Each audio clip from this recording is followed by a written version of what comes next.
Hello बच्चों, स्वागत है आप सबका हमारे इस नए लेक्चर में सर्कल्स के।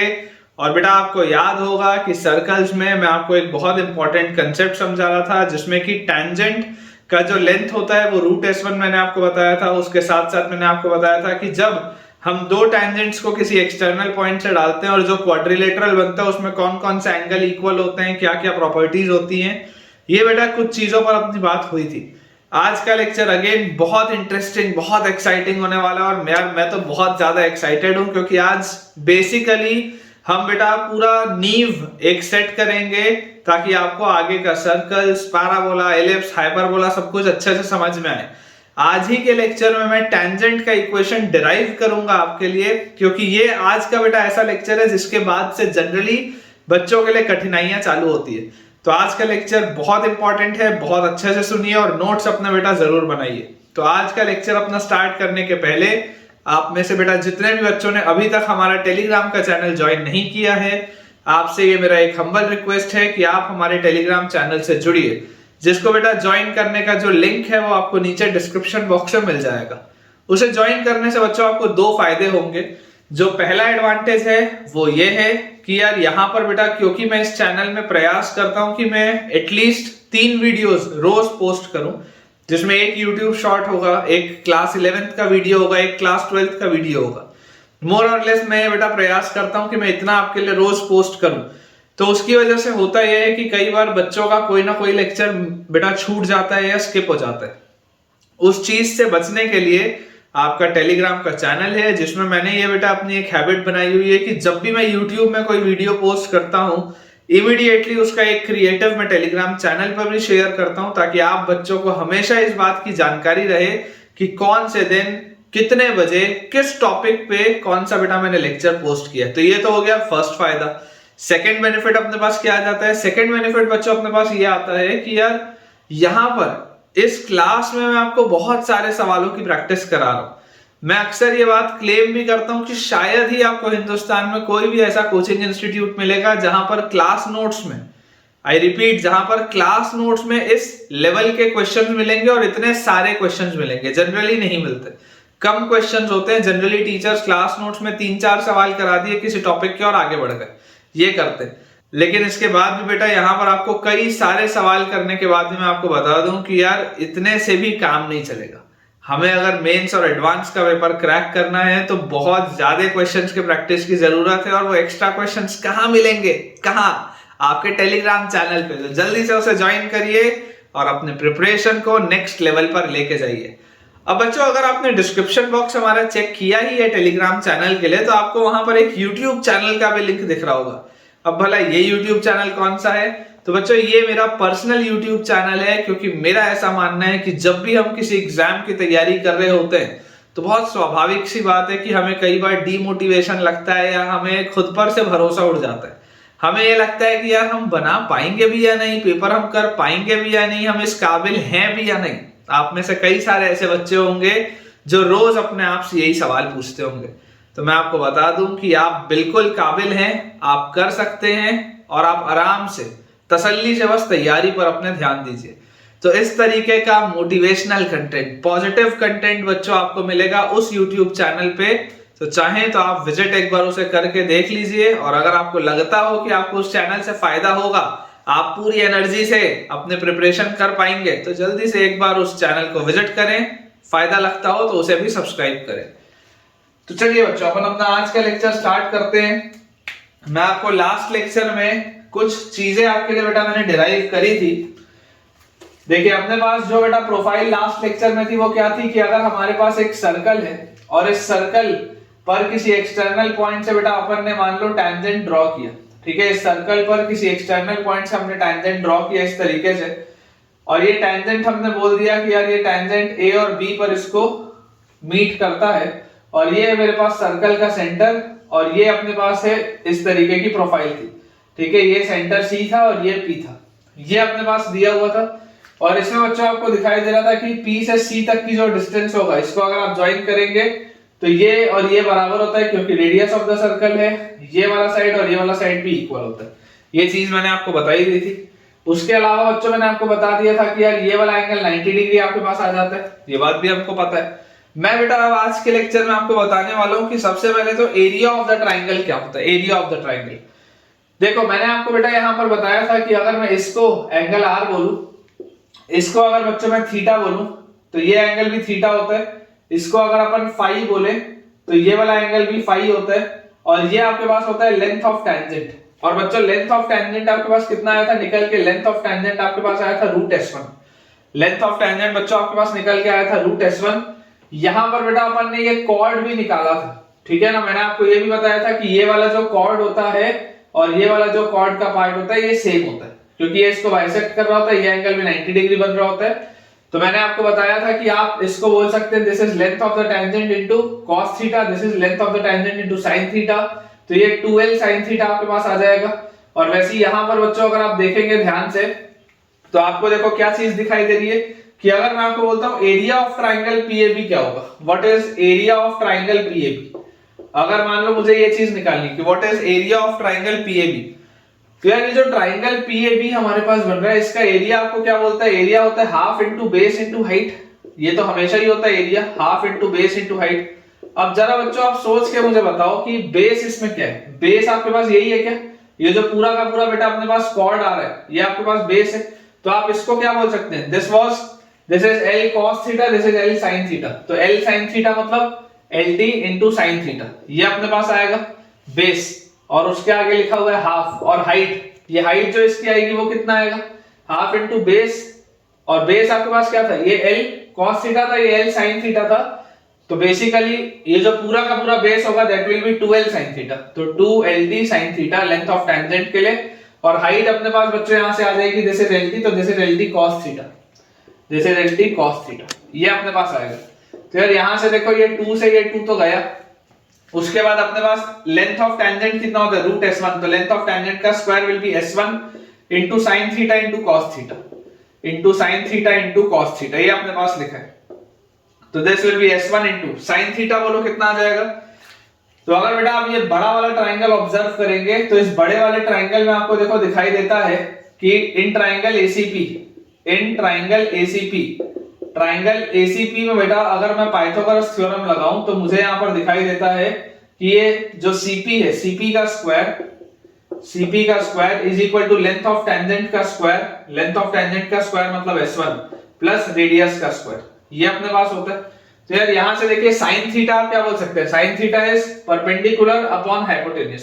परपेंडिकुलर अपॉन हाइपोटेन्यूज मतलब r upon hypotenuse, hypotenuse is CP will be under root of r square plus S1, ये अपन ने कल भी निकाला था, under root of r square plus S1 multiplied by cos theta. cos theta क्या हो जाएगा? cos theta is base by hypotenuse. तो अगर बेटा ये बेस बाय हाइपोटेन्यूज है तो बेस अपने पास कितना आ गया? Base is length of tangent, length of tangent is √S1 upon hypotenuse, hypotenuse में अगेन अपने पास क्या आ जाएगा? CP मतलब अपने पास आ जाएगा under root of r square plus S1। तो यार यहां से देखो क्या आ रहा है? S1 और √S1 is S1 raise to the power 3/2 into r divided by root और रूट बेटा मल्टीप्लाई होकर this will be r square plus S1। ये आपके पास रिजल्ट आएगा, ये अपने पास बेटा रिजल्ट आ जाएगा, देख लीजिए। अगेन मैं आपको बोल रहा हूं रटने की जरूरत नहीं, आप सिर्फ समझ के चलिए कि अपन कर क्या रहे। तो एरिया ऑफ ट्राइंगल अगर कभी पूछा जाए तो ये एरिया ऑफ इसका ट्राइंगल होगा। कौन सा triangle? Area of triangle PAB, है ना। एरिया ऑफ ट्राइंगल PAB अपने पास ये आ जाएगा। उसके बाद बच्चों अगर मान लो आपको बोल दिया जाए कि what is the angle between the two tangents, what is the angle between the two tangents. मान लीजिए अगर मुझसे पूछ लिया जाए एंगल बिटवीन टू टेंजेंट्स, तो एंगल बिटवीन टू टेंजेंट्स अपने पास क्या आ जाएगा? आपको दिखाई दे रहा है angle between two tangents is 2 theta, angle between two tangents is 2 theta, ये अपने को दिखाई दे रहा है कि 2 थीटा एंगल। तो मैं आपको बोलता हूं बच्चों आप मुझे बताइए tan ऑफ 2 थीटा क्या होता है? tan of 2a, tan 2a होता है 2 tan a by 1 minus tan square, यही होता है रिजल्ट। tan 2a होता है 2 tan a by 1 minus tan square, ये अपने पास रिजल्ट होता है। अब अगर बेटा मैं आपको बोलूं कि यार इसको चलो अपन एक्सपैंड करते हैं तो आप मुझे यहां से बताइए 2 tan थीटा, tan थीटा क्या आएगा आपके पास? ये बेटा अगर एंगल थीटा है तो tan theta is r upon LT, tan theta is r upon LT। तो 2 into tan theta is r upon LT divided by नीचे 1 minus tan square theta, tan square theta is r square upon LT का square. R square upon L T का square, ये अपने पास आता है। तो यार यहां से मेरे पास क्या आ गया, 2r अपॉन ये एक एल टी है, ये यहाँ पे एलसीएम लोगे तो एल टी का स्क्वायर आएगा, वो एल टी घूम के ऊपर आएगा, एक से एक कटेगा, तो यहाँ पे लेंथ ऑफ टेंजेंट आएगा, और नीचे अपने पास आएगा एल टी का स्क्वायर और माइनस आर का स्क्वायर, ये चीज अपने पास आ गई। और यहां से बेटा आप इसको क्या बोल सकते हैं, यहां से आप बोल सकते हैं 2 into r into length of tangent, length of tangent मतलब root S1 upon length of tangent का स्क्वायर मतलब S1 माइनस आर स्क्वायर, ठीक है। और ये बेटा पूरी वैल्यू है tan 2 थीटा की, तो अगर ये पूरी वैल्यू tan 2 थीटा की है तो 2 theta will be tan inverse, 2 theta will be tan inverse, इस पूरे का आपको इनवर्स लेना पड़ेगा, tan inverse 2r root S1 upon S1 minus r का स्क्वायर, ये अपने पास आ जाएगा एंगल बिटवीन टू टेंजेंट्स। बहुत आसानी से आप इसको भी निकाल सकते हैं। एंड फाइनली बेटा अगर आपसे मान लीजिए पूछ लिया जाए कि what is the circum circle of this quadrilateral, what is the circum circle of this quadrilateral, आखिरी में मान लो आपसे पूछ लिया जाए circum circle of quadrilateral, circum circle of quadrilateral PACB, circum circle of quadrilateral PACB, मान लीजिए आपसे ये चीज पूछ ली जाए, तो यार यहां पर आपको जो ऑब्जर्व बेटा करने की जरूरत है, क्या हमको ऑब्जर्व करना चाहिए, देखो हमको यहां पर ऑब्जर्व बेटा ये चीज करनी चाहिए कि यार ये जो CP होगा ना, ये CP 100% डायमीटर होगा। क्यों डायमीटर होगा, क्योंकि देखो डायमीटर के इस साइड भी एंगल 90 डिग्री का बन रहा है, वर्टेक्स पे डायमीटर के इस साइड भी एंगल 90 डिग्री का बन रहा है, मतलब CP must be the diameter. Circum circle of quadrilateral PACB अगर आपको निकालना है तो यहां पर इंपॉर्टेंट चीज ये है कि CP must be the diameter, must be the diameter, ये जो CP होगा इसको बच्चों डायमीटर होना पड़ेगा इस सर्कल का, और अगर आपको डायमीटर ये होना पड़ेगा सर्कल का तो डायमेट्रिकल फॉर्म में आपके पास देखिए इक्वेशन क्या होता है, ये सर्कल आपके पास था x square plus y square plus 2gx plus 2fy plus c equal to 0, ये आपके पास था सर्कल का इक्वेशन। अब इसमें आपको दिख रहा होगा कि सेंटर के कोऑर्डिनेट्स अपने पास आ जाएंगे -g, -f, और उसके बाद पॉइंट बेटा जो एक्सटर्नल पॉइंट था इसके कोऑर्डिनेट्स आपके पास दिए हुए थे x1, y1, ये जो LT था दिस वाज रूट S1, ये अपन ने निकाला हुआ था।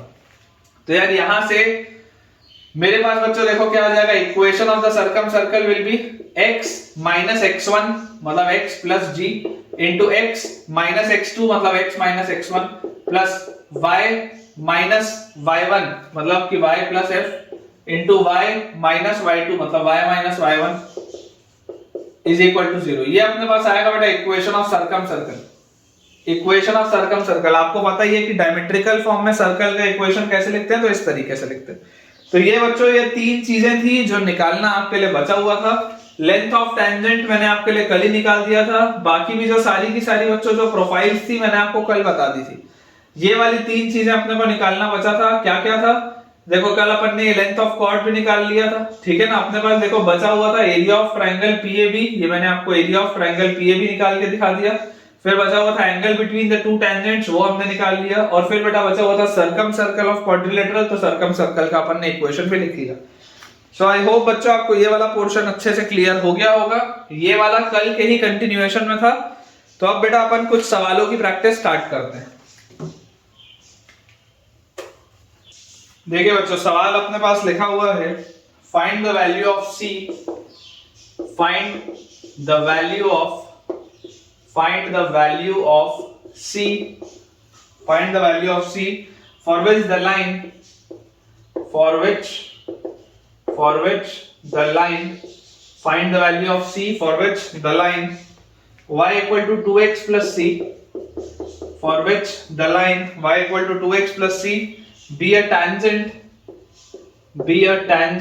y equal to 2x plus C be a tangent to the circle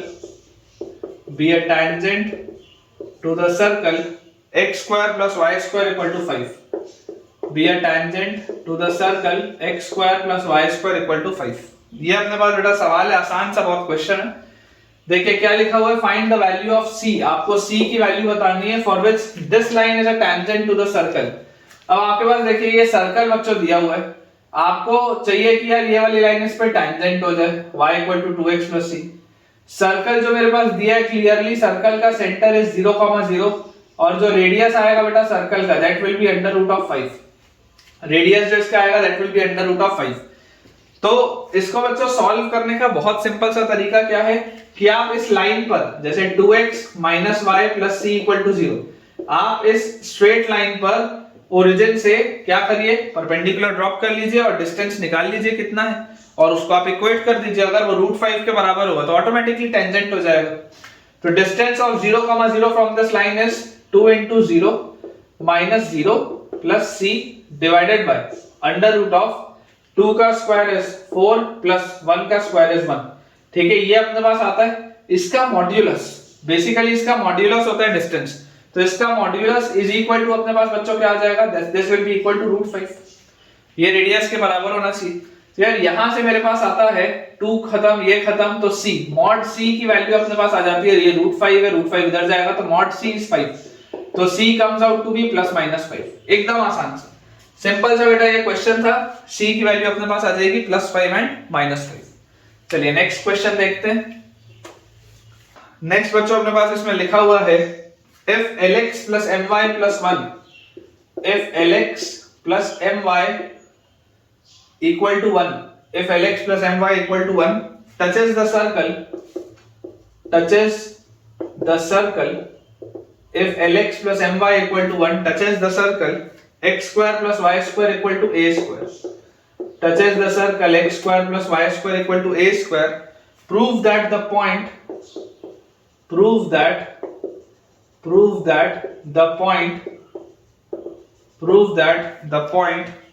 L comma m, prove that the point L comma m lies on the circle, prove that the point L comma m lies on the circle x square plus y square equal to 1 by a square। ये अपने पास सवाल है। ठीक है, लिखा हुआ है if lx plus my plus 1 touches this circle, prove that this point lies on the circle that। Again आपको बच्चों टेंजेंसी की कंडीशन लगानी है। क्या बोला जा रहा है कि यार ये एक लाइन है जो इस सर्कल को टच करता है, सर्कल मेरे पास दिया, इसको टच करती है एक लाइन, ये सर्कल दिया हुआ है, जैसे this circle is x square plus y square equal to a square. Clearly आपको दिखाई दे रहा है इसका ओरिजिन जो है बेटा वो सेंटर होगा, और इसका जो रेडियस अपने पास आएगा, radius of this circle will be a, radius of this circle will be a। और आपको ये भी पता है कि टेंजेंट वाली लाइन और रेडियस जो होते हैं ये परपेंडिकुलर होते हैं at the point of contact. अब अगर बेटा मैं इस लाइन को लिख लूं lx plus my minus 1 equal to 0, तो इस स्ट्रेट लाइन का इस सेंटर से जो डिस्टेंस होगा वो कितना आएगा, तो distance will be mod of l into 0 plus m into 0 minus 1 upon under root of l square plus m square. इसका जो मॉड होगा this will be basically equal to a। ये अपने पास रिजल्ट दिया होगा। तो यार यहां से देखो ये खत्म माइनस मॉड 1, तो this will be 1 by under root of l square plus m square, क्योंकि डिनोमिनेटर तो पॉजिटिव ही है, माइनस 1 का मॉड विल बी 1, तो 1 by this is equal to a। ये अपने पास आ जाता है रिजल्ट। अब आपको बोला जा रहा है prove that this point lies on that circle. आपको ये प्रूव करना है कि ये जो पॉइंट है वो सर्कल पर लाई करता हो। तो यार अगर बेटा मेरे पास ये कंडीशन आ रही है, तो यहां से आप इसको क्या लिख सकते हो, स्क्वायर अगर आप कर दो और रेसिप्रोकल ले लो, तो यहां से आप लिख सकते हो l square plus m square is equal to 1 by a square. ऐसे आप लिख सकते हैं इसको, l square plus m square is equal to 1 by a square. यहां से आपने स्क्वायर करके रेसिप्रोकल कर दिया, स्क्वायर करके रेसिप्रोकल करोगे तो ये वाला रिलेशन आ जाएगा, है ना। स्क्वायर एंड रेसिप्रोकल यहां पर मैं लिख देता हूं, square and take reciprocal, square and take reciprocal. जैसे ही हम ये करेंगे ये अपने पास रिजल्ट आ गया, और बेटा जैसे ही ये वाला अपने पास रिजल्ट आया automatically this implies x square plus y square is equal to 1 by a square, और इस पे आपने पॉइंट डाल दिया l कॉमा m। देख लो, अगर मान लो ये आपके पास सर्कल होता है ना, दिस इंप्लाइज, या ऐसे आप लिख लो, या ऐसे आप इसको लिख लो, ऐसे मत लिखो, इसको आप लिख लो, now consider a circle x square plus y square is equal to 1 by a square and assume a point L comma m and assume a point L comma m lying on it, lying on it। तो अगर L, M बच्चों इस पे लाई करता होगा तो automatically आपके पास आ जाएगा L square plus M square is equal to 1 by A square. ठीक है, और यही आपके पास ये रिलेशन लिखा हुआ है, यही आपके पास ये रिलेशन लिखा है, यही तो अपने को बोल रहा था। देख लो आप, सेम कंडीशन आ रही है बच्चों, सेम कंडीशन आ रही है। ठीक है, तो काफी आसान सा क्वेश्चन था यार ये वाला भी। अगला बच्चों अपने पास इसमें सवाल लिखा हुआ है, find the length of tangent, find the length of tangent, find the length of tangent from any point on the circle, from any point on the circle, find the length of tangent from any point on the circle, from any point on the circle, x square plus y square plus 2gx plus 2fy plus lambda equal to 0 from any point on the circle this to the circle, to the circle, to the circle, x square plus y square plus 2gx plus 2fy plus mu equal to 0। ठीक है, ये बच्चों lambda है, ये mu है, plus mu equal to 0। ये अपने पास question है। अगेन देखो क्या लिखा है, find the length of the tangent from any point on the circle. इस सर्कल पर लाई करने वाले कोई भी पॉइंट का अगर आप मान लीजिए यहां से टेंजेंट डालते हैं इस पे, तो ये अपने पास सवाल है। अगर मान लो मैं आपको फिगर बना के दिखाऊं, तो फिगर इसका कुछ इस तरीके का है कि find the length of tangent from any point on the circle this. ये आपके पास एक सर्कल है, let us say this circle is x square plus y square plus 2gx plus 2fy plus lambda equal to 0। ये आपके पास एक circle है, और ये आपके पास कोई एक और दूसरा बच्चों सर्कल है। ठीक है, ये अपने पास कोई सेकंड सर्कल है, this is x square plus y square plus 2gx plus 2fy plus mu equal to 0 to the circle this. तो यहां से मान लीजिए आपके पास बेटा इस पर लाई करने वाला कोई भी एक पॉइंट है, और इस पॉइंट से अगर आपने मान लीजिए टेंजेंट डाला, इस पॉइंट से बेटा अगर मान लीजिए आपने टेंजेंट डाला, तो पूछा जा रहा है कि इस टेंजेंट का लेंथ क्या होगा। अगर ये टेंजेंट आपने इसमें बेटा ड्रॉ किया तो इस टेंजेंट का लेंथ क्या होगा, ये हमसे पूछा जा रहा है। This is the question.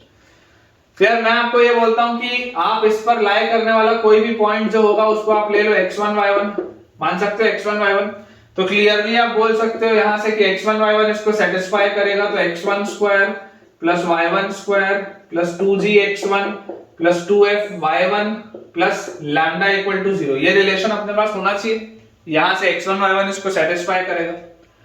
और बच्चों आप एक चीज और जानते हैं कि यार अगर मान लीजिए ये आपके पास एक सर्कल है और इस सर्कल में किसी एक्सटर्नल पॉइंट x1 y1 से आपने टेंजेंट ड्रॉ किया, तो लेंथ ऑफ टेंजेंट क्या होता है, लेंथ ऑफ टेंजेंट होता है रूट s1। रूट s1 मतलब यहां से आप अगर देखेंगे तो this will be length of tangent will be under root of, इसको मैं यार तिरछा क्यों लिख रहा हूं, उसको सीधा लिखता हूं। ठीक है, इसको बेटा मिटा के थोड़ा सा सीधा लिख लेते हैं। ये सर्कल अपने पास दिया हुआ है x square plus y square plus 2gx और plus 2fy plus mu equal to 0। तो आप जानते हैं कि लेंथ ऑफ टेंजेंट जो होता है, length of tangent is root s1। तो जैसे ही आप x1 y1 से इस पर टेंजेंट डालेंगे तो आपके पास लेंथ ऑफ टेंजेंट आ जाएगा under root of x1 square plus y1 square plus 2gx1 और प्लस 2fy1 प्लस म्यू। ये आपके पास आएगा रिजल्ट। तो बेसिकली आंसर ये होना चाहिए। अब यहां से आप ऑब्जर्व करो बेटा, यहां से आप ऑब्जर्व करो कि x1 square plus y1 square plus 2gx1 plus 2fy1 की वैल्यू क्या आ रही है, माइनस लैम्डा आ रही है क्या? इस पूरे की बच्चों जो वैल्यू आ रही है क्या वो माइनस लैम्डा आ रही है? तो अगर इस पूरे की वैल्यू माइनस लैम्डा आ रही है तो इसका आप L को क्या लिख सकते हैं, अंडर रूट ऑफ ये जो पूरा है दिस इज माइनस लैम्डा। तो इसका आंसर आपके पास आ जाएगा म्यू माइनस लैम्डा। इसका आंसर आपके पास आ जाएगा length of tangent is under root of mu minus lambda. ठीक है, अच्छा सवाल है। बच्चे कंफ्यूज हो जाते हैं इस सवाल में कई बार, मतलब डिफिकल्ट बिल्कुल भी नहीं है लेकिन अच्छा है। Under root of mu minus lambda will be the answer. चलिए अगला देखते हैं बेटा। लिखा है बच्चों अपने पास कि find the value of p, find the value of, find the value of p। इस तरीके का एक सवाल बच्चों मैंने आपको कल भी कराया था, find the value of p for which, find the value of p for which the power of point P, for which the power of point P, find the value of P for which the power of point P 2,5, ये small p है, ये capital P है, ठीक है ना। This is small p, इसको मैं छोटा p बना देता हूं इस तरीके से, this is small p and this is capital P, for which the power of point capital P 2,5 is negative, power of point अपने पास नेगेटिव है, power of point is negative. और उसके बाद बच्चों अपने पास बोला जा रहा है with respect to the circle, power of point is negative with respect to the circle, with respect to the circle, कौन से सर्कल के रेस्पेक्ट में, x square plus y square minus 8x और minus 12y plus p equal to 0, ठीक है। इस circle के respect में power of point is negative and the circle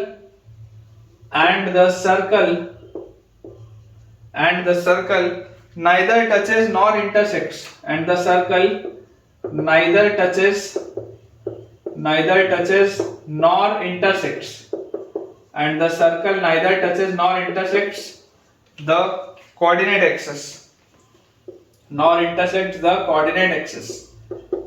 ये अपने पास बेटा देखो सवाल लिखा है, ठीक है, ये अपने पास क्वेश्चन लिखा हुआ है, देखिए ध्यान से।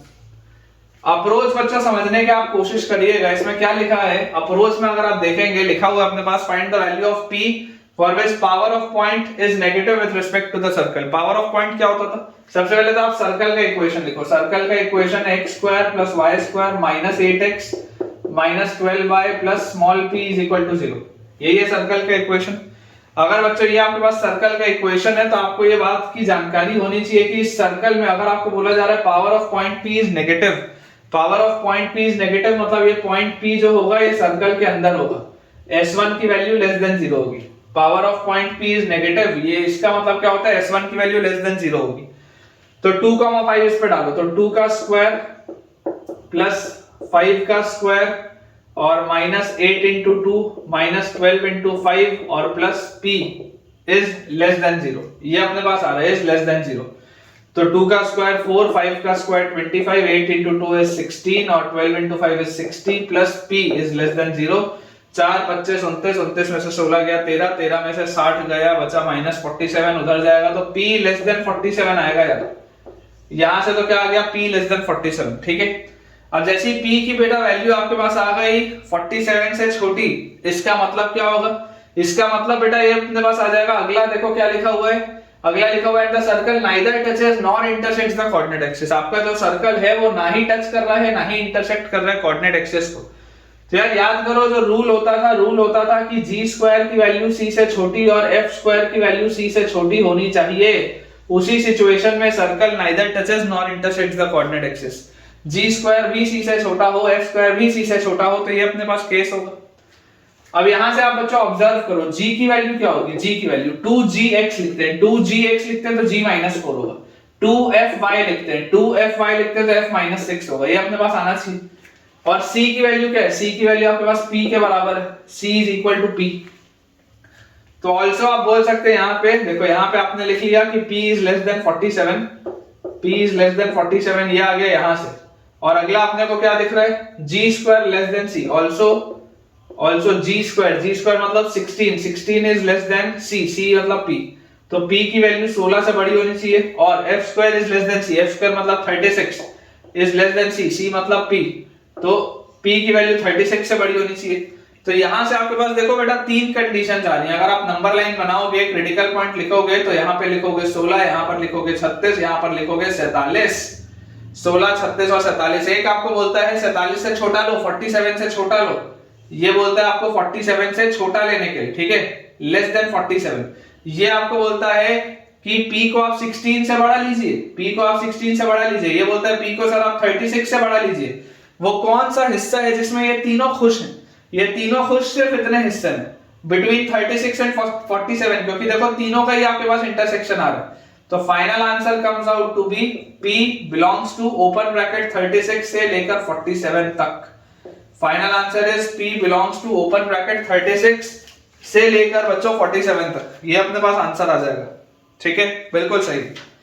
चलिए अगला देखते हैं। अगला बेटा अपने पास देखिए सवाल लिखा हुआ है, नेक्स्ट क्वेश्चन दिया है, find the locus of point P, find the locus of point P which moves in such a way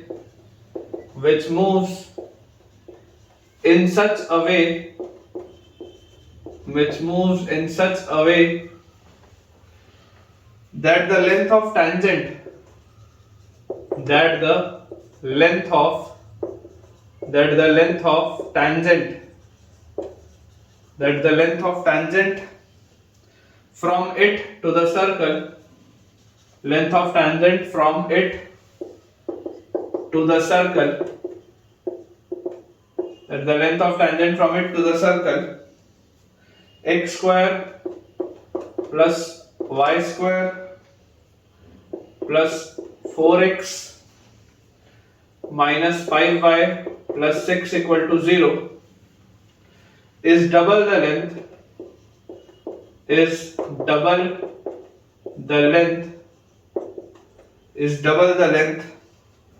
of the tangent to the circle,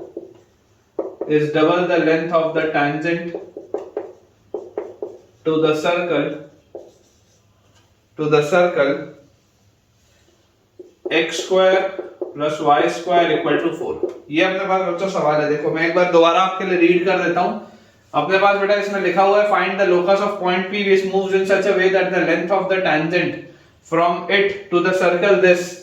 आपके पास बोला जा रहा है कि आपको एक ऐसे पॉइंट का लोकस बताना है जिसमें कि आप किसी पॉइंट से जब टेंजेंट डालते हैं, लोकस मान लो जिस भी पॉइंट का निकालना है, आप उसके कोऑर्डिनेट्स मान लीजिए h, k, उस पॉइंट को मान लीजिए P। Locus of point P which moves in such a way that the length of tangent from it to the circle this is double the length of the tangent from it to the circle ये। अब आपको बच्चों ये बोला जा रहा है कि आपने जब यहां से एक टेंजेंट बनाया इस सर्कल पे, तो इसका जो भी लेंथ होगा, मान लेते हैं इसका लेंथ होगा L1, और यहां से आपने बच्चों एक टेंजेंट बनाया इस सर्कल पे, मान लेते हैं इसका लेंथ होगा L2। तो हमें बोला जा रहा है length of the tangent from it to the circle ये is double the length of the tangent to the circle this। तो आपको बोला जा रहा है L1 is equal to 2L2। ये अपने पास रिलेशन दिया हुआ है। ये आपके पास बच्चों सर्कल S1 है, ये आपके पास सर्कल S2 है। सर्कल S1 आपके पास दिया हुआ है, ये आपके पास circle, this is your circle S1। ठीक है, this is your circle S1, this is your circle S2। Circle S1 और सर्कल S2 मेरे पास दिया हुआ है, बोला जा रहा है L1 is equal to 2L2। L1 क्या होता है बेटा, L1 हो जाएगा root S1 and this will be equal to twice of root L2, मतलब क्या हो जाएगा S2। ये अपने पास आ जाएगा। अब बेसिकली बच्चों देखो, अगर आपके पास एक्सटर्नल पॉइंट है h, k, तो h, k से जब आप इस पे टेंजेंट डालेंगे तो आपके पास लेंथ ऑफ टेंजेंट क्या आएगा, h, k को आप इसमें रखना पड़ेगा, तो अपने पास आ जाएगा h स्क्वायर। ये इसका आप स्क्वायर कर दो, जैसे आप इसको बच्चों स्क्वायर करोगे तो S1 is equal to 4S2 आपके पास आएगा। और जैसे आप S1 बोलेंगे तो देखिए h, k आप उसमें जैसे बच्चों पुट करेंगे, h, k पुट करते ही अपने पास आ जाएगा h square plus k square और plus 4h minus 5k plus 6, this will be equal to 4 times हमारे पास लिखा हुआ है h square plus k square minus 4। तो बेटा अगर मैं पूरे को एक साइड ले जाऊं तो ये 4h square minus h square मतलब 3h square, 4k square minus k square मतलब प्लस 3k स्क्वायर, फिर ये प्लस 4h है उधर जाएगा तो माइनस 4h। ठीक है, प्लस 4h की जगह आ जाएगा अपने पास माइनस 4h, फिर माइनस 5k उधर जाएगा तो आ जाएगा प्लस 5k, और उसके बाद यहाँ पर अपने पास देखो 4 into 4 ये माइनस 16 है और माइनस 6, तो this will be minus 22, this is equal to 0। दिख रहा है बच्चों, ये एक सर्कल है, आप इसको भी 3 से डिवाइड कर दीजिए तो आपके पास आ जाएगा h square plus k square minus 4h by 3 plus 5k by 3 minus 22 by 3 is equal to 0। हमको बच्चों देखो एक चीज बस हमेशा याद रखनी है जिसमें मिस्टेक्स हो सकती है, वो चीज कौन सी है कि आप ये कोई भी जब रिजल्ट लगाएंगे ना सर्कल के लिए, कोई भी बच्चों जब हम रिजल्ट लगाएंगे, जैसे हम यहाँ पर ये रूट S1 बोलते हैं, रूट S2 बोलते हैं, आपको कोई भी रिजल्ट सर्कल के लिए तभी लगाना है जब आपके पास x स्क्वायर और y स्क्वायर का कोफिशिएंट 1 हो। मतलब अगर मान लो यहाँ पर x स्क्वायर और y स्क्वायर का कोफिशिएंट 1 नहीं होता ना, तो मुझे थोड़ा सा इसके साथ छेड़छाड़ करनी पड़ती सवाल में। तो इस बात को आप समझ के चलिए। सर्कल का कोई भी रिजल्ट आपको अगर लगाना है तो वो वैलिड कब होगा, कोई भी जो रिजल्ट हो वो वैलिड होगा जब एक्स स्क्वायर और वाई स्क्वायर का कोफिशिएंट 1 है। तो यहां से देखो अपने पास क्या आ जाएगा, यहां से अपने पास आ जाएगा x square plus y square minus 4x/3 और plus 5y/3 minus 22/3 is equal to 0। ये अपने पास आएगा बच्चों finally. This is the locus, और लोकस भी क्या आ रहा है, locus of point p also comes out to be a circle. Basically ये एक सर्कल का ही इक्वेशन आ रहा है। एक बार अपना बच्चों आंसर अपन चेक कर लेते हैं। X square plus y square minus 4/3x plus 5/3y minus 22/3 equal to 0। बिल्कुल सही है बेटा, बिल्कुल सही। चलिए अगला सवाल देखते हैं। अगला बच्चों अपने पास देखिए इसमें सवाल लिखा है, आसान आसान से क्वेश्चन है। Prove that the line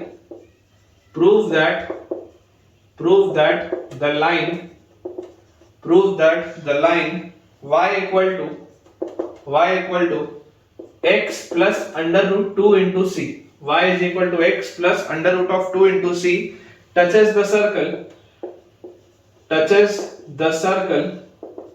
Prove that the line this touches the circle x square plus y square equal to c square, x square plus y square equal to c square, and also find its point of contact, and also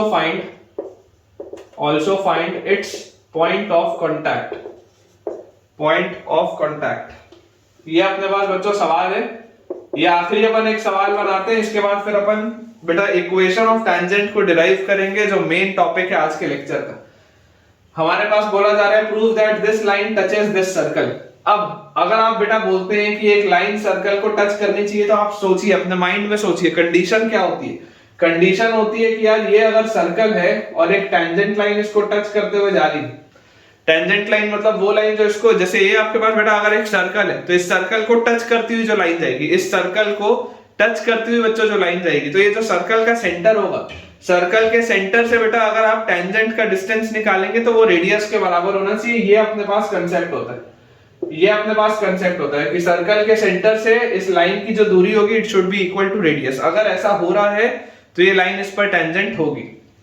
तो यार यहां से देखो अपने पास क्या आ जाता है, इस लाइन का इक्वेशन आप लिख सकते हैं x minus y plus under root 2c is equal to 0। ये आ गया x minus y plus under root 2c is equal to 0। और ये आपके पास बच्चों सर्कल है जिसका सेंटर क्लियरली आपको दिख रहा है 0,0 पर है और इसका रेडियस है c। सर्कल का सेंटर है 0,0 पर और इसका रेडियस है c। तो यार देखो इस लाइन की दूरी इस पॉइंट से कितनी होगी, मॉड ऑफ 0 रखोगे तो 0 minus 0 plus under root of 2c divided by under root of 1 square plus 1 square का मॉड। ठीक है, इसकी वैल्यू होनी चाहिए c के बराबर। अगर ये सॉल्व होके c आ गया तो काम चल जाएगा। तो देखो इसको जैसे आप सॉल्व करेंगे बेटा, ये 0 0 खत्म, रूट 2 बाय रूट 2 कट गया, इसकी वैल्यू c आ रही। और क्योंकि इसकी वैल्यू c के बराबर आ रही है इस वजह से ये टेंजेंट होगा। तो ये वाली बात तो प्रूव हो गई जो अपने को करना था कि prove that the line this touches the circle this. तो इतना तो प्रूव हो गया। अब इंपॉर्टेंट बात ये है कि ये जो पॉइंट ऑफ कांटेक्ट होगा, मान लो ये पॉइंट ऑफ कांटेक्ट को अगर मैं P बोलता हूं तो मुझे इस पॉइंट ऑफ कांटेक्ट के कोऑर्डिनेट्स निकालने हैं। तो लेट अस से इसके कोऑर्डिनेट्स हैं x1 y1। ये लिखा ना also find its point of contact. तो पॉइंट ऑफ कांटेक्ट के आप कोऑर्डिनेट्स मान लीजिए x1 y1। जैसे ही आप बच्चों इसको x1 y1 मानेंगे तो आप सबसे जो पहली बच्चों बात बोल सकते हैं वो क्या बोल सकते हैं कि x1 y1 इसको सेटिस्फाई करेगा। ठीक है, x1 y1 इसको सेटिस्फाई करेगा। तो यहां से आपके पास आ जाएगा x1 माइनस y1 और plus root 2c is equal to 0। ये अपने पास आ गई पहली चीज। और अपने पास क्या हो रहा होगा, तो यार और आप बेटा ध्यान से यहां पर देखो कि x1 y1 इस सर्कल पर भी लाई कर रहा होगा। तो अगर इस सर्कल पर भी लाई कर रहा होगा मतलब आप बोल सकते हो x1 square plus y1 square is equal to c square. तो हम ऐसा करते हैं, हम बच्चों यहां से हम y1 की वैल्यू निकाल लेते हैं। तो यहां से आप बोल सकते हो this implies y1 will be equal to x1 plus root 2c। y1 will be equal to x1 plus under root of 2 into c। इसको उठा के यहां रख दो। तो x1 स्क्वायर प्लस y1 की जगह x1 plus under root of 2 into c का होल स्क्वायर और इज इक्वल टू c का स्क्वायर। ओपन अप अगर करेंगे तो x1 square plus x1 square plus 2c square plus 2 root 2 into cx1 is equal to c square. तो यहां से अपने पास आ जाता है 2x1 square plus 2 root 2 cx1 plus c square is equal to 0। ये अपने पास चीज आ जाती है। और अगर बेटा ये अपने पास फाइनली चीज आती है तो यार इसको मैं जरा ध्यान से सोच के देखो, ऐसा लिख सकता हूँ क्या, √2x1 प्लस c का होल स्क्वायर। क्या ये ऐसा लिखा हुआ है क्या? सोच के देखो, अगर आप ये इसको बोलोगे तो √2x1 का स्क्वायर मतलब क्या आ जाएगा, 2x1 का स्क्वायर ये प्लस c का स्क्वायर तो ये, और plus 2 into √2x1 into c तो ये आ जाएगा। तो फाइनली अपने पास देखो यहां से अगर परफेक्ट स्क्वायर की वैल्यू 0 हो रही है तो दिस इंप्लाइज c की वैल्यू या दिस इंप्लाइज x1 की वैल्यू अपने पास आ जाएगी -c/√2। यहां से अपने पास आ जाएगा x1 की वैल्यू आ जाएगी -c/√2, और इसको बेटा जैसे ही आप उठा के डालेंगे यहां पर तो y1 की वैल्यू अपने पास आ जाएगी -c/√2 प्लस √2c। तो इसको आप सॉल्व करके बोल सकते हैं y1 will be equal to, ये √2 यहां पर आप मल्टीप्लाई करेंगे तो 2c - c/√2, ये आ जाएगा आपके पास c/√2।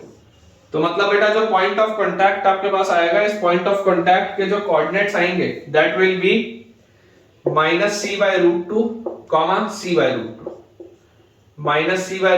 c/√2, ये अपने पास आ जाएंगे पॉइंट ऑफ कांटेक्ट। और आपने ये भी ऑलरेडी प्रूव कर दिया है कि ये सर्कल को टच कर रहा है, क्योंकि रेडियस और पॉइंट ऑफ डिस्टेंस बेटा जो है इसका सेंटर का इससे टेंजेंट की जो दूरी है वो सेम है। तो आंसर बेटा ये बिल्कुल सही लिखा है, -c/√2, c/√2, बिल्कुल सही है। चलिए अब बेटा अपन बढ़ते हैं अपने नए टॉपिक की तरफ, which is equation of tangent. यहां से अब मेन अपना चैप्टर स्टार्ट होने वाला है, और मैं आपको बता दूं कि ये वही मूवमेंट है जिसके बाद से बच्चों का सर्कल्स, पैराबोला, इलिप्स, हाइपरबोला सब बर्बाद होता है। तो अब बेटा बहुत ध्यान से सुनिएगा, और कहीं पर भी थोड़ा भी आपको डाउट आए कमेंट्स में तुरंत पूछिएगा। तो बच्चों अपना अगला टॉपिक है इक्वेशन ऑफ टेंजेंट। ठीक है, इंपॉर्टेंट टॉपिक है इक्वेशन ऑफ टेंजेंट, और इसमें बेटा मैं आपको जो जो चीजें सिखाऊंगा वो थ्रू आउट आपके अगले 4 चैप्टर तक आपको काम आएगा। मतलब पैराबोला में भी, इलिप्स में भी, हाइपरबोला में भी, सब में ये काम आने वाला है जो मैं आपको भी सिखाने वाला हूं, इक्वेशन ऑफ टेंजेंट। ठीक है, तो ये आपके पास पहला पार्ट है, केस 1 आप लिख लो। केस 1 थोड़ा बड़ा केस है, इसमें क्या होता है, equation of tangent, equation of tangent, equation of tangent at a point on a circle, at a point on a circle। जब आपके पास सर्कल पर एग्जिस्ट करता हुआ कोई पॉइंट हो, बहुत ध्यान से सुनना, ये जो है ना eight a point on a circle, at a point on a circle, ये बहुत इंपॉर्टेंट है। इसमें क्या एक मिसकंसेप्शन होता है, बच्चे कहां गलती करते हैं और किस पॉइंट पर बच्चों से मिस्टेक होता है, ये मैं सारी चीजें आपको बताने वाला हूं। देखिए अपन ले लेते हैं द इक्वेशन ऑफ टेंजेंट, लिख ले पहले बेटा, पहले the equation of tangent, the equation of tangent to the circle, to the circle, the equation of tangent to the circle x square plus y square equal to a square. एक special case, the equation of tangent to the circle x square plus y square equal to a square at a point, at a point a, at a point a x1 y1, at a point a x1 y1 is, जो बेटा result होता है, पहले मैं आपको result लिखवा देता हूं, फिर इसको डिराइव करेंगे, x x1 plus y y1 equal to a square. ये रिजल्ट होता है, x x1 plus y y1 is equal to a square. और इसी को आप बोलते हो टेंजेंट का, जब भी आप इक्वेशन लिखते हैं तो वो t से रिप्रेजेंट करते हैं। ठीक है ना, capital T is represent, capital T represents the tangent. ठीक है, ये उसका इक्वेशन। अब सवाल उठता है कि हो क्या रहा है, कॉमन मिस्टेक क्या होता है। तो आप बच्चों ये बात समझ लीजिए, जैसे आपके पास ये सर्कल आपको एक दिया हुआ है, ठीक है, एक सर्कल मेरे पास दिया हुआ है, मुझे बोला जा रहा है equation of tangent at a point on a circle. मान लीजिए यहां पर एक कोई पॉइंट लाई करता है which is x1 y1। Let us imagine यहां पर एक पॉइंट है which lies on the circle which is x1 y1। तो मैं आपको यार ये बोलता हूं कि इस पॉइंट पर लाई करने वाला जो टेंजेंट होगा, मतलब एक ऐसा टेंजेंट जो इस पॉइंट से पास होता हो, ऐसे टेंजेंट का जो इक्वेशन होगा वो ये इक्वेशन लिखा हुआ है। हमारे लिए है कि इस इक्वेशन को हम कैसे लिखें। मतलब देखो, आपको एक बात तो पता है कि सर्कल में इनफाइनाइट पॉइंट्स होते हैं। कितने पॉइंट्स होते हैं, एक जो बेटा पूरा सर्कल होता है, उस पूरे सर्कल में इनफाइनाइट पॉइंट्स हैं। मतलब कि हर पॉइंट से कितनी टेंजेंट बनाई जा सकती है, तो केवल एक। ये बात तो आप जानते हैं कि from any point of a circle, circle के किसी भी पॉइंट से केवल एक ही टेंजेंट बनाई जा सकती है। आपके पास चाहे जितना भी बड़ा सर्कल हो, उसके हर पॉइंट से मैक्सिमम आप एक ही टेंजेंट बना सकते हैं, क्योंकि एक जो स्ट्रेट लाइन होती है वो सर्कल को एक ही पॉइंट पर टच करके हुए जा सकती है। तो अगर मेरे पास टोटल इनफाइनाइट पॉइंट्स है तो टोटल नंबर ऑफ टेंजेंट्स कितनी हो जाएंगी, इनफाइनाइट होंगी। एक सर्कल पर हर पॉइंट पर अगर आप टेंजेंट बनाते जाओगे, हर पॉइंट पे बेटा अगर आप टेंजेंट बनाते जाओगे तो ऐसे आप इनफाइनाइट टेंजेंट्स बना सकते हो। मैं आपको बोलता हूं कि अगर x1 y1 से पास होती हुई टेंजेंट है तो ऐसी कितनी टेंजेंट्स होंगी, तो जवाब आएगा एक, कि सब ऐसी एक ही टेंजेंट हो सकती है जो कि x1 y1 से पास होती हो।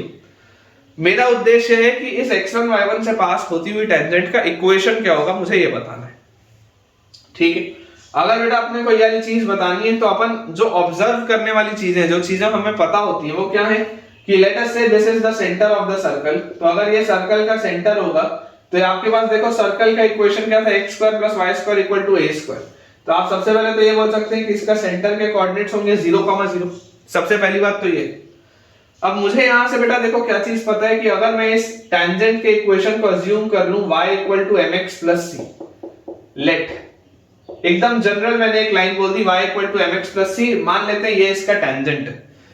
तो अगर बेटा ये इसका टेंजेंट का इक्वेशन होगा तो आप सबसे पहले यहां से देखो क्या बोल सकते हो, सबसे पहले आप ये बोल सकते हो कि x1 y1 इस पर लाई करता होगा। तो अगर x1 y1 इस पर लाई करता होगा, या इसको आप ऐसे मत लिखो, आप इसको ऐसा मत लिखो, आप इसको एक पॉइंट तो पता है ना, तो पॉइंट स्लोप फॉर्म में लिखो, ये इंटरसेप्ट और स्लोप फॉर्म में मत लिखो। आप इसको लिख लो एक पॉइंट से पास हो रहा है तो आप इसको लिख लो this will be y minus y1 is equal to m into x minus x1। एक ही बात है, ऐसे लिख लो, ठीक है। आप ये मान लो अपने टेंजेंट की इक्वेशन है, this is the equation of your tangent. ये टेंजेंट का इक्वेशन है which is y minus y1 is equal to slope into x minus x1। अब ये जो जैसी बच्चों अपने पास टेंजेंट का इक्वेशन आता है तो ये आपको दिखाई दे रहा है कि ये x1 y1 से पास हो रहा है, इसका स्लोप क्या होगा मुझे भी पता नहीं है, वही मुझे निकालना है। लेकिन x1 y1 से पास होती हुई कोई भी लाइन इसी फॉर्मेट की होगी, ये अपने को पता है। हमें बच्चों एक चीज और समझ में आती है कि यार आप ये बात समझिए कि ये जो सेंटर से इसको लाइन ज्वाइन करती है, जो ये रेडियस होता है, ये रेडियस और ये टेंजेंट, बच्चों ध्यान से देखो, ये रेडियस और ये टेंजेंट ये दोनों यार 90 डिग्री का एंगल बनाते हैं। बचपन में सीखा है, कक्षा 9वीं में या कक्षा 10वीं में, है ना, बचपन में सिखाया जाता है कि रेडियस और tangent make an angle of 90 degree at the point of contact. ये बात अपने को पता है। अभी यार अगर बेटा मेरे को ये वाली बात समझ में आती है तो यार मैंने तो स्ट्रेट लाइन में क्या पढ़ा है, मैंने स्ट्रेट लाइन में पढ़ा है कि अगर दो लाइंस परपेंडिकुलर होती हैं, अगर दो लाइंस परपेंडिकुलर होती हैं तो उनके स्लोप्स का प्रोडक्ट -1 होता है। ये पढ़ के आए हम कि if two lines are perpendicular the product of their slopes is -1। तो यार मैं आपको ये बोलता हूं कि ये वाली लाइन का स्लोप क्या है, ये वाली लाइन का स्लोप तो m है, तो ये आगे इसका स्लोप m।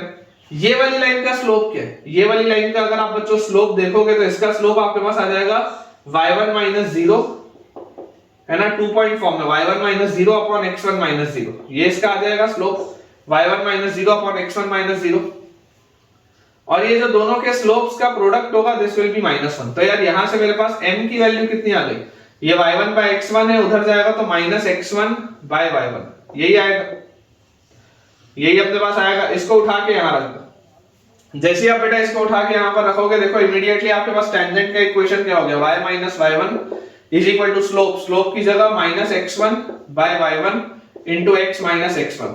पूरे को बच्चों y1 से अगर मल्टीप्लाई कर दें तो y1 minus y1 square is equal to minus x(x1) और प्लस x1 का स्क्वायर। तो यहां से अपने पास आ जाता है x(x1) plus y(y1) is equal to x1 का स्क्वायर प्लस y1 का स्क्वायर, ये अपने पास आ जाता है। अब आप इस बात को बेटा डिनाई नहीं कर सकते कि x1 y1 जो है ये सर्कल पर लाई करता है, ये सर्कल का इक्वेशन है x square plus y square equal to a square. तो अगर ये x1 y1 वाला पॉइंट इस सर्कल पर बच्चों लाई करता है तो देयरफॉर आप बोल सकते हैं कि x1 square plus y1 square की वैल्यू a स्क्वायर के बराबर होगी, x1 square plus y1 square की वैल्यू a स्क्वायर के बराबर होगी, क्योंकि ये वाला पॉइंट सर्कल पर भी तो लाई कर रहा है। तो अगर ये मेरे पास होगा तो यहां से देखो ये x1 square plus y1 square है, इसको आप a स्क्वायर बोल सकते हैं, और यहां पर पहले ही आपने लिख लिया x(x1) प्लस y(y1), तो ये आ गया क्या आंसर। अभी देखो आप इसको बेटा सिर्फ आंसर लिख के रख लो, अभी इसको डायरेक्टली शॉर्टकट में कैसे लिखा जाता है किसी भी सर्कल के लिए मैं आपको सिखाऊंगा कि शॉर्टकट में हम बच्चों किसी भी सर्कल के लिए इसको कैसे लिख सकते हैं, मैं आपको सिखाऊंगा। लेकिन फिलहाल आपको ये बस इक्वेशन आप लिख के रख लीजिए कि equation of tangent for this kind of circle will be x(x1) plus y(y1) is equal to a square. ये काफी इंपॉर्टेंट चीज है, हमको पता होनी चाहिए। अब इसको बेटा अपन क्लियर करते हैं और किसी भी जनरल सर्कल के लिए इक्वेशन क्या होगा मैं आपको बताता हूं। अब बच्चों देखिए, आपके पास अगर मान लीजिए सर्कल का इक्वेशन जनरल हो, द इक्वेशन ऑफ सर्कल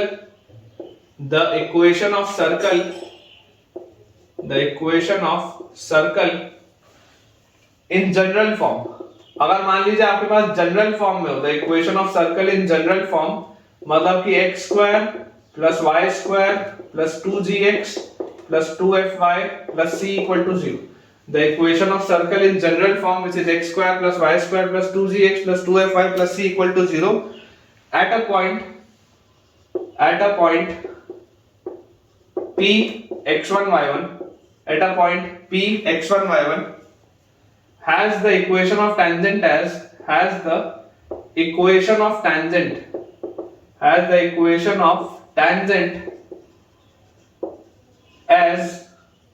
क्या हमारे पास आ जाएगा, देखो लिखा हुआ है the equation of circle in general form. अभी मैंने जो पिछले केस में आपको बताया वो स्पेशल केस था जिसमें x square plus y square equal to a square था। ये कोई भी जनरल फॉर्म में at a point p x1 y1 has the equation, है ना, ये eight a point p x1 y1 ये आपके सर्कल के ऊपर है।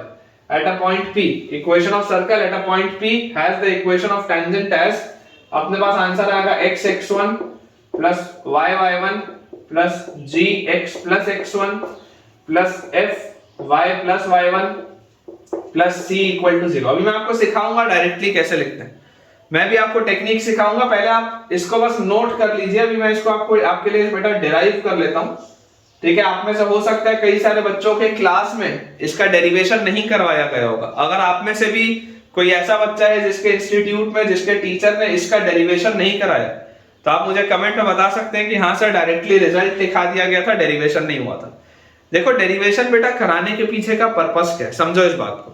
हम डेरिवेशन जानते हैं कि डेरिवेशन आपके जेई के पेपर में नहीं आएगा, लेकिन फिर भी मैं क्यों कराता हूं, क्योंकि जब हम डिराइव करते हैं तब हम कंसेप्चुअली स्ट्रांग हो रहे होते हैं, क्योंकि हम वही सारे प्रोसेस को फॉलो करते हैं। समझिए, आपको अगर बेटा बेसिक्स नहीं क्लियर होंगे तो डायरेक्टली रिजल्ट याद रख रख के भाई मैथ्स तो सॉल्व नहीं हो सकती। मैथ्स को अगर आपको क्रैक करना है तो आपको बहुत बेसिक्स, बहुत फंडामेंटल्स अच्छे से क्लियर होने चाहिए। तो उसमें काम आता है डेरिवेशन का, कि कौन सी चीज कहां पर की, कैसे की, तब जाके आपसे अच्छे सवाल बनेंगे। डायरेक्ट रिजल्ट वाले सवाल तो वैसे भी पेपर में बहुत कम आते हैं। आपके लिए कंसेप्चुअल क्वेश्चंस होते हैं, और कंसेप्चुअली आप स्ट्रांग कब बनोगे, जब आप ये सारी चीजें करोगे। तो अगर आप में से बेटा कोई ऐसा है जिसको इसका डेरिवेशन नहीं पता है, तो मुझे कमेंट्स में जरूर बताओ कि हाँ सर बिल्कुल सही बात है, हमारे टीचर ने डायरेक्टली इसको रिजल्ट के रूप में लिखा दिया, हमको कंसेप्ट इसका समझाया ही नहीं कि आया कैसे। अभी आपको इसका कंसेप्ट भी समझाता हूं, फिर इसका शॉर्टकट भी बताता हूं कि डायरेक्टली लिखना कैसे। यहां पर बच्चों आप ध्यान से देखो, आपके पास ये जो चीज लिखी हुई है, मैं आपको बोलता हूं कि देखो तरीका सेम रहेगा। ये आपके पास सर्कल का इक्वेशन है, ये आपके पास टेंजेंट है किसी भी पॉइंट P पर विच इज x1 y1, है ना। ये पॉइंट P जो है ये सर्कल के ऊपर लाई कर रहा है। इसका मतलब आप बोल सकते हो यहां से कि अगर ये x1 y1 सर्कल पर लाई कर रहा होगा तो इसका मतलब है कि x1 square plus y1 square plus 2gx1 plus 2fy1 plus c equal to 0। ये आपके पास एक रिलेशन होना चाहिए। x1 y1 इसको सेटिस्फाई करेगा तो एक रिलेशन तो ये आना चाहिए। दूसरा आपके पास बेटा ये कोई भी जो टेंजेंट होगा, टेंजेंट का इक्वेशन कैसे लिखते हैं, पॉइंट स्लोप फॉर्म में अगर आपको लिखना हो तो y minus y1 is equal to slope into x minus x1। y minus y1 is equal to slope into x minus x1, ऐसे ही अपन लिखते हैं पॉइंट स्लोप फॉर्म में। y minus y1 is equal to slope into x minus x1। अब थोड़ा आप बेटा ढंग से ऑब्जर्व करें, ढंग से आप बेटा ऑब्जर्व इसको करें। तरीका मैं बिल्कुल सेम बोल रहा हूं। इसका सेंटर का कोऑर्डिनेट क्या है, माइनस जी कॉम माइनस एफ, ठीक है। सेंटर के कोऑर्डिनेट्स क्या होते हैं, याद करो, याद मैंने कराया था, बार बार बोलूंगा ताकि याद हो। सेंटर के कोऑर्डिनेट्स किसी भी सर्कल के लिए होते हैं minus half times coefficient of x, comma minus half times coefficient of y, minus half times coefficient of x और comma minus half times coefficient of y, तो आ जाएगा माइनस जी कॉमा माइनस एफ। अब मुझे यहां से दिख रहा है कि इसका स्लोप m है, और मुझे यहां से दिख रहा है इसका स्लोप क्या आएगा, इसका स्लोप आएगा y1 माइनस माइनस f मतलब y1 प्लस f और divided by x1 minus minus g मतलब x1 प्लस g। ये अपने पास इसका स्लोप आएगा और दोनों के स्लोप्स का प्रोडक्ट आएगा -1। तो यार यहां से आपके पास देखो m की वैल्यू क्या आ जाती है, m की वैल्यू यहां से अपने पास निकल आती है minus times of g plus x1 divided by f plus y1। यही आएगा minus times of g plus x1 divided by f plus y1। और बेटा जैसे ही ये स्लोप आपके पास आ गया, अब इस स्लोप को आप उठा के चुपचाप इस इक्वेशन में दोबारा रख दो। तो जैसे ही हम इस इक्वेशन में इसको दोबारा पुट करेंगे, हमारे पास क्या आ जाएगा, y minus y1 is equal to slope, slope की जगह हम लिखेंगे minus times of g plus x1 divided by f plus y1 और multiplied by x minus x1। ये अपन ने लिख लिया। अब देखिए बेटा, यहां से अगर ये f प्लस y1 आप इधर ले आए तो y minus y1 multiplied by f plus y1 is equal to, यहां पर आपके पास लिखा हुआ है g प्लस x1 और इस माइनस साइन को अगर मैं इधर अंदर बैलेंस कर दूं तो यहां पर आ जाएगा x1 माइनस x। ये हो जाएगा। मल्टीप्लाई करते हैं, जैसे ही y से इसको मल्टीप्लाई करोगे तो fy प्लस y1, फिर माइनस y1 से करोगे तो माइनस f y1 और माइनस y1 स्क्वायर, ये अपने पास आ गया, इज इक्वल टू, इनको मल्टीप्लाई करोगे तो gx1 और माइनस gx और plus x1 square minus xx1। यार यहां से अपने पास फाइनली देखो आ क्या रहा है, अगर अपन अच्छे वाले टर्म्स एक साइड लेके आए जो हमको रिजल्ट लेके आना है, तो यहां पर ये माइनस xx1 था, इसको आप इधर LHS में ले आओ तो आपके पास आ जाएगा xx1। फिर ये प्लस y1 था तो ये आपके पास आ गया प्लस y1। उसके बाद आपको यहां पर क्या दिख रहा है, ये माइनस gx से इधर ले आओ तो प्लस gx आ गया, ठीक है।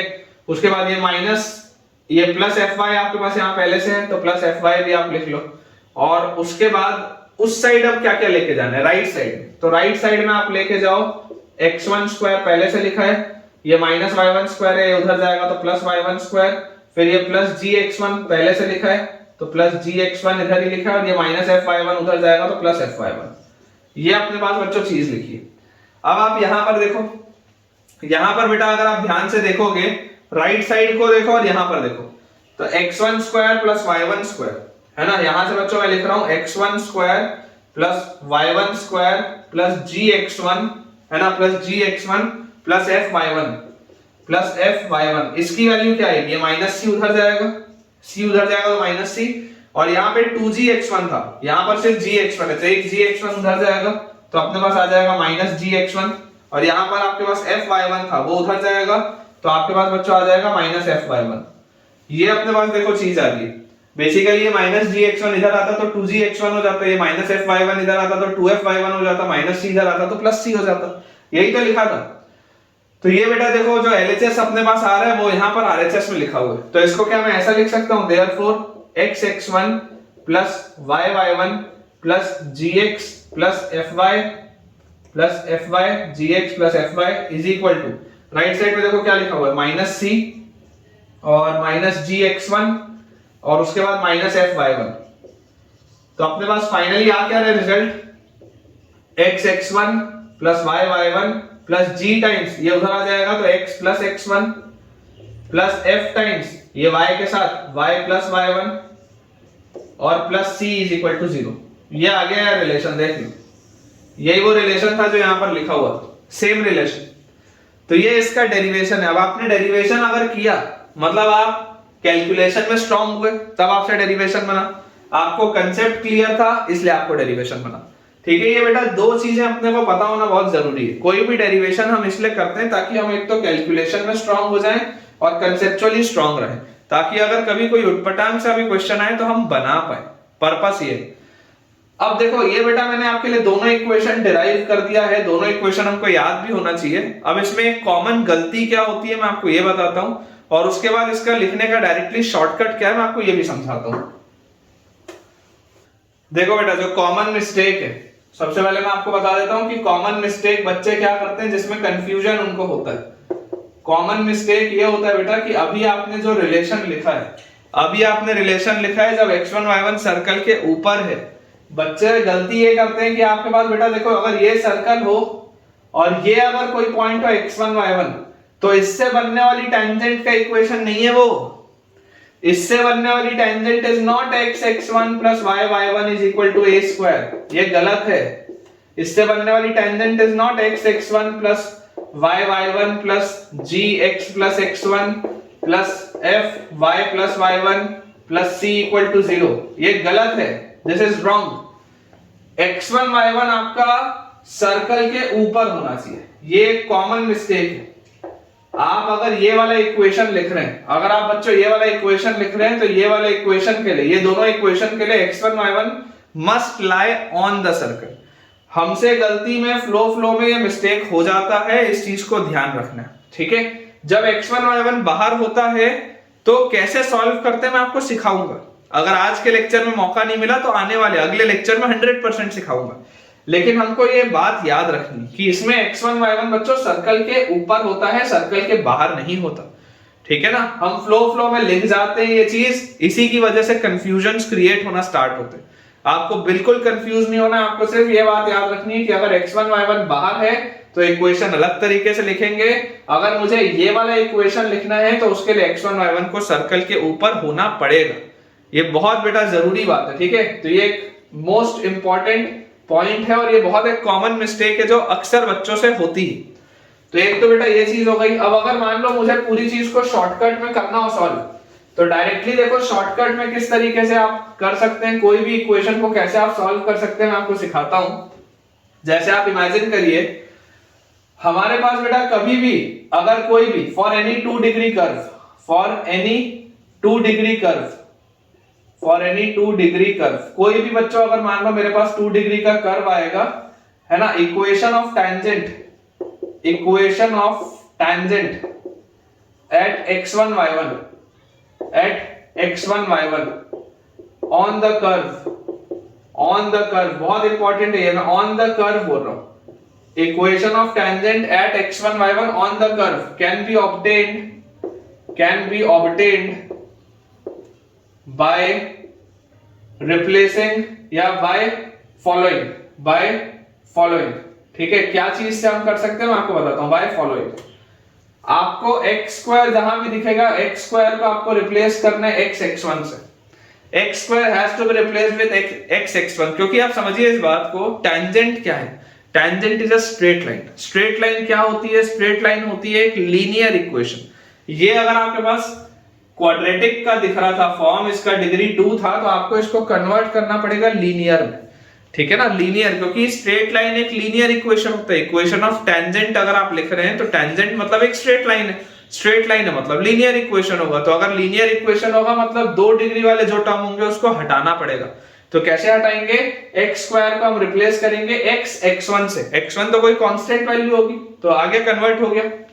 वैसे ही y स्क्वायर को बच्चों आप रिप्लेस करेंगे y y1 से, y स्क्वायर को आप रिप्लेस करेंगे y y1 से।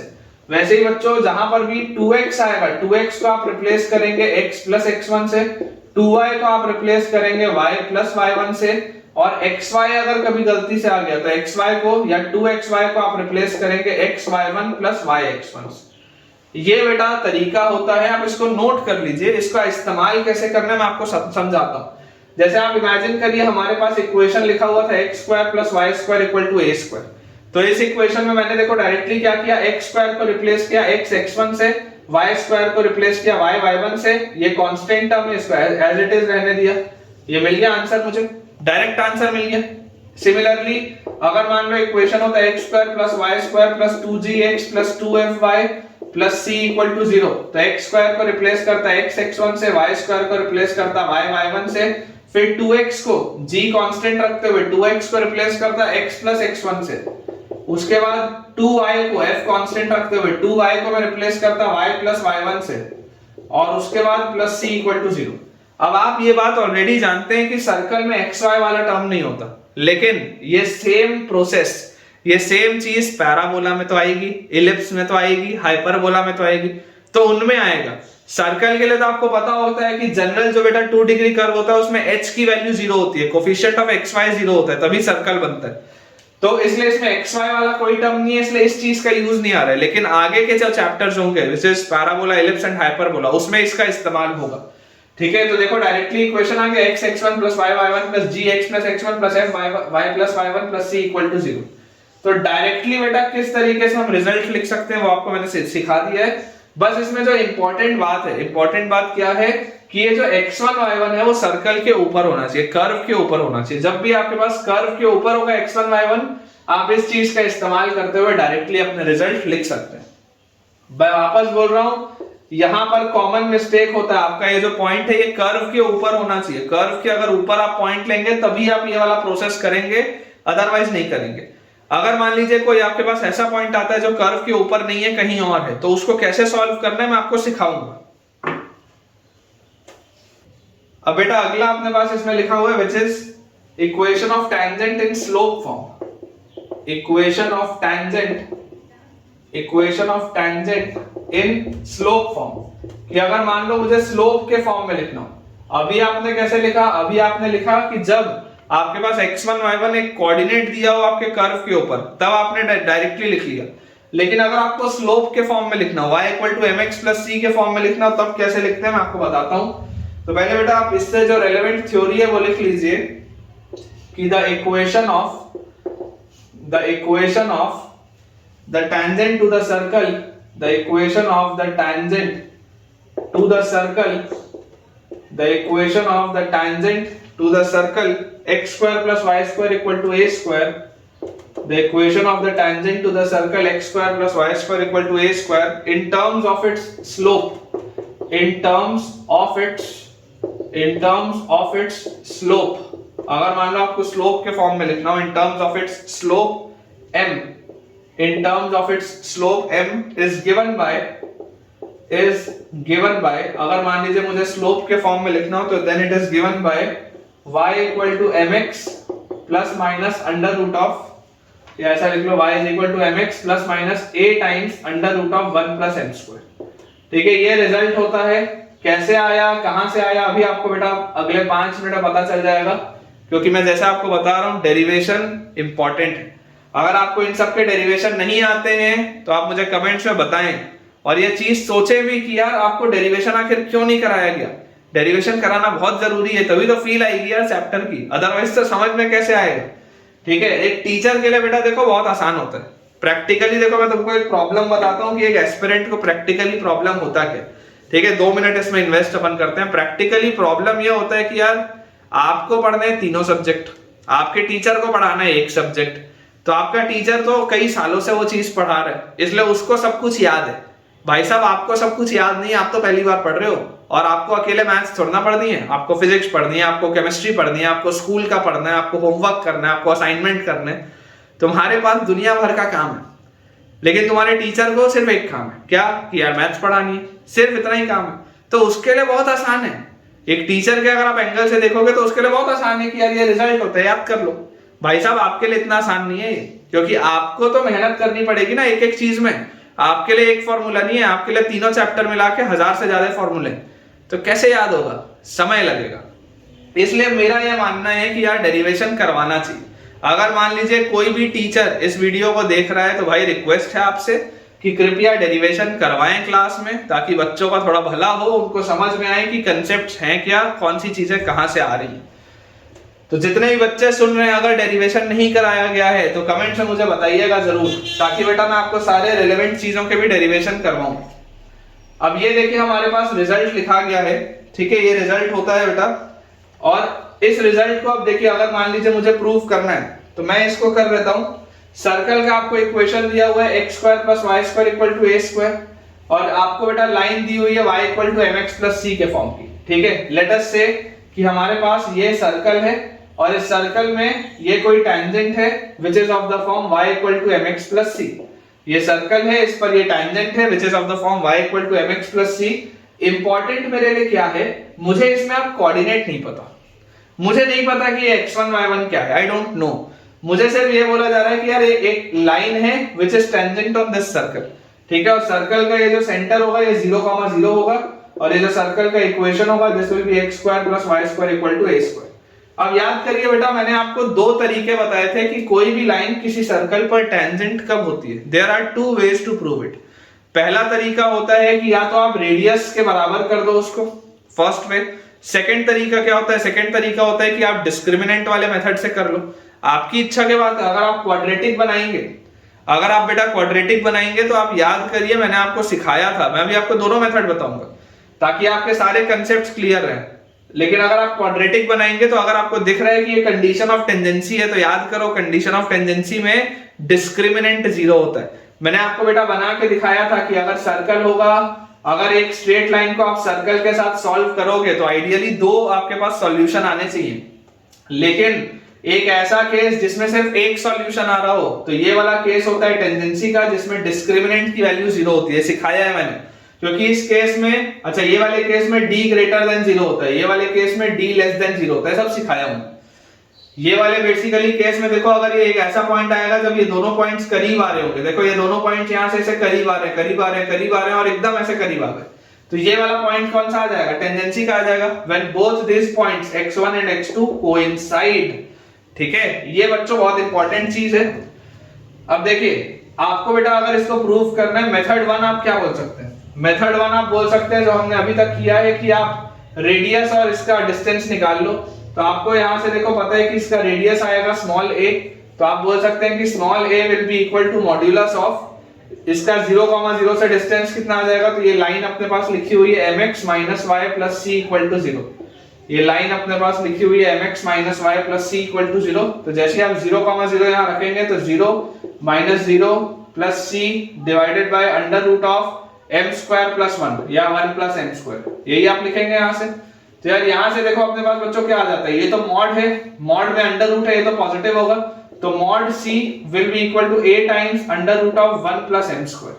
Mod c will be a times under root of 1 plus m square, क्योंकि ये वाली चीज तो पॉजिटिव थी इसलिए मॉड से आप निकाल सकते हैं। तो यार देखो यहां से c की वैल्यू क्या आ जाएगी? c की वैल्यू आ जाएगी plus minus a into under root of 1 plus m square, यही आएगा अपने पास। और जैसे बेटा ये अपने पास c आया, आप उठा के इसको यहां रख दो, देख लो सेम रिलेशन आ गया, y इक्वल टू mx और c की जगह आ गया plus minus a into under root of 1 plus m square. Ideally ये रिजल्ट याद होना चाहिए, है ना। एक बार x1 y1 वाला जो मेथड होता है उसमें से आप टेंजेंट को जुगाड़ से निकाल सकते हो, इसमें आप जुगाड़ नहीं कर सकते, इसको तो याद रखना जरूरी है, ठीक है। और ऐसे बेटा आपके पास अलग अलग रिजल्ट्स आएंगे, पैराबोला में भी इस तरीके का एक रिजल्ट आएगा, अभी से बता रहा हूं, इसलिए नोट्स अपने बनाते चलो अच्छे से। ऐसा एक रिजल्ट पैराबोला में भी आएगा, ऐसा एक रिजल्ट इलिप्स में भी आएगा, ऐसा एक रिजल्ट हाइपरबोला में भी आएगा, सब में आएगा। फॉर्मेट यही रहेगा। फॉर्मेट यहां पर देखो, सर्कल के लिए c की वैल्यू क्या होनी चाहिए? सर्कल के लिए c की वैल्यू होनी चाहिए plus minus a into under root of 1 plus m square. Very important, याद होना चाहिए यार, है ना, ये आपको याद होना चाहिए, चाहे रट्टा मारो चाहे कुछ करो, पेपर में डिराइव करने में समय मत खराब करना। ये रिजल्ट है, याद होना चाहिए। कैसे आता है मैंने आपको बता दिया, लेकिन मैं आपको बोल रहा हूं ये रट के रखना, ये रटा हुआ होना चाहिए तुमको, इसमें मतलब बिल्कुल एक्सक्यूज नहीं चलेगा, ठीक है। तो ये हो गया मेथड 1। अब मेथड 2 हम क्या बोलेंगे? मेथड 2 बच्चों हम ये बोलेंगे कि यार आप अगर क्वाड्रेटिक बनाते और उसका सॉल्व करते तो उसमें डिस्क्रिमिनेंट की वैल्यू 0 होती, तो y equal to mx plus c, इसको उठा के इसमें रख दो, तो आपके पास आ जाएगा x स्क्वायर प्लस y की जगह आप लिख लेंगे mx प्लस c, इसका square is equal to a square, ये आप लिख सकते हैं। अब इस क्वाड्रेटिक को अगर बेटा मैं एक्सपैंड करूं तो मेरे पास आएगा x square plus m square x square plus 2cmx plus c square is equal to a square. और इसको और अच्छे से हम लिखें तो हम लिख सकते हैं x स्क्वायर के साथ लिखा हुआ है 1 प्लस m स्क्वायर और प्लस x के साथ लिखा हुआ है 2cm और प्लस कांस्टेंट टर्म में लिखा हुआ है c square minus a square and this is equal to 0। ये अपने पास बेटा देखो पूरी चीज लिखी। अब हम जानते हैं कि फॉर टेंजेंट या फॉर कंडीशन ऑफ टेंजेंसी हमारे पास क्या होता है? डिस्क्रिमिनेंट की वैल्यू 0 होती है। तो अगर बच्चों डिस्क्रिमिनेंट की वैल्यू 0 होती है तो इसका डिस्क्रिमिनेंट आएगा कितना? इसका डिस्क्रिमिनेंट आएगा b स्क्वायर। b स्क्वायर मतलब कितना आ जाएगा? 4c square m square minus 4ac। तो a की जगह अपने पास लिखा हुआ है 1 प्लस m स्क्वायर और c की जगह अपने पास लिखा हुआ है c square minus a square. This is equal to 0। ये होना चाहिए। ये 4 से ये 4 कटा, इसको एक्सपैंड करो, क्या लिखा हुआ है? c स्क्वायर m स्क्वायर, ये मल्टीप्लाई होगा तो 1 इसका इससे मल्टीप्लाई होगा तो c square minus a square with minus sign, तो minus c square plus a square. और उसके बाद ये m स्क्वायर इससे मल्टीप्लाई होगा तो c square m square with minus sign, तो minus c square m square और m स्क्वायर इससे मल्टीप्लाई होगा तो minus a square m square with minus sign, तो plus a square m square. This is equal to 0। तो ये minus c square m square plus c square m square भी cut गया और यहां से अपने पास आ जाता है c square is equal to a square into 1 plus m square. ये c स्क्वायर उधर आ जाएगा तो c square is equal to a square into 1 plus m square, मतलब कि c की वैल्यू क्या आ जाएगी? c will be equal to plus minus a square का a और बाकी का under root of 1 plus m square. Same result आएगा यार। मेथड आप कोई भी यूज करो, आप अगर कंसेप्चुअली साउंड है तो किसी भी मेथड से रिजल्ट सेम ही आएगा। देख लीजिए सेम रिजल्ट आ रहा है, ठीक है, तो याद होना चाहिए यार, मेरे हिसाब से ये बहुत इंपॉर्टेंट बेटा चीज है और ये आपको याद होनी चाहिए। अगर आप कोई भी मुझे ऐसा बच्चा बोलेगा ना कि साहब ये मुझे याद नहीं है, तो यार मतलब मेरे को ये बात पता चल जाएगी कि तुम भारी मक्कार हो, है ना। इस बात को याद रखो कि मक्कारी नहीं चलेगी यार, देखो मेहनत करनी पड़ेगी। तुम्हारे लिए मैं इसीलिए इसको डिराइव कर रहा हूँ।